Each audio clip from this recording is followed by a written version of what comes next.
Здравейте на всички и добре дошли в този туториал, в който преди да започнем да правим каквото и да е било, искам да ви покажа нещо. В момента съм заредил един сървър, не съм влизал изобщо в него, сървърът е първа генериран и ще ви покажа какво се случва. Когато започнем да обикаляме в нашия свят, виждаме как терена се генерира малко по малко. Това е проблем.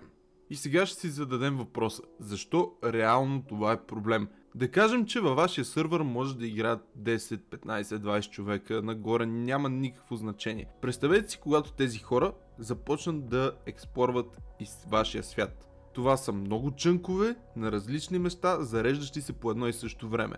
Както се вика, това е перфектната формула за натоварване на вашия сървър. За щастие, в днескашния туториал аз ще ви покажа как отчасти да предотвратите това.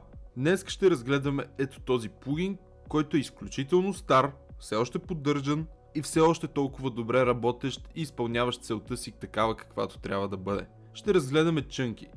Каква е целта на чънки? Идеята на чънки е предварително да генерира чънковете преди вие да сте влезли в сървъра или докато играете да ги генерира, няма никакво значение, на определен радиус. Сега нека ние си изтеглиме плагина естествено, в случая аз използвам най-новата версия на Paper.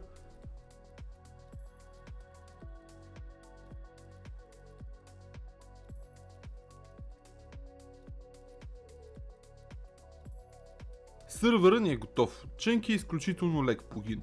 Сега обаче как да работиме с него? Ако отидем в страницата на самия плагин, било то в Modrind, било то в Spigot, няма абсолютно никакво значение. Ето тук са ни командите.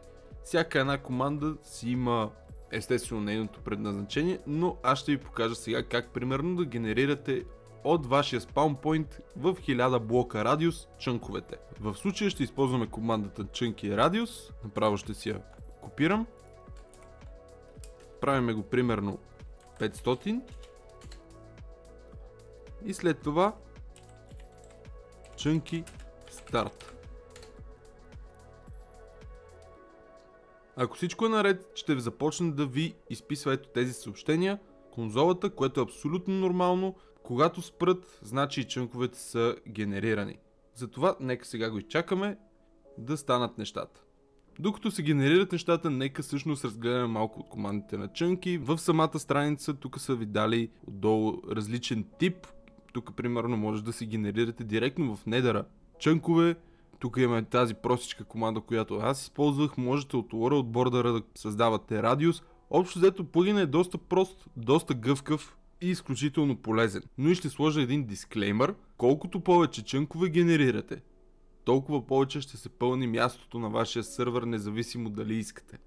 И ето виждаме, че чънки е готов. В нашата конзола 4225 чънка са генерирани. В случая мен не ми е взело много място, просто защото радиусът е малък, но ако сега влеземе в нашия сървър и започнем да обикаляме, терена се генерира изключително бързо, изключително окей.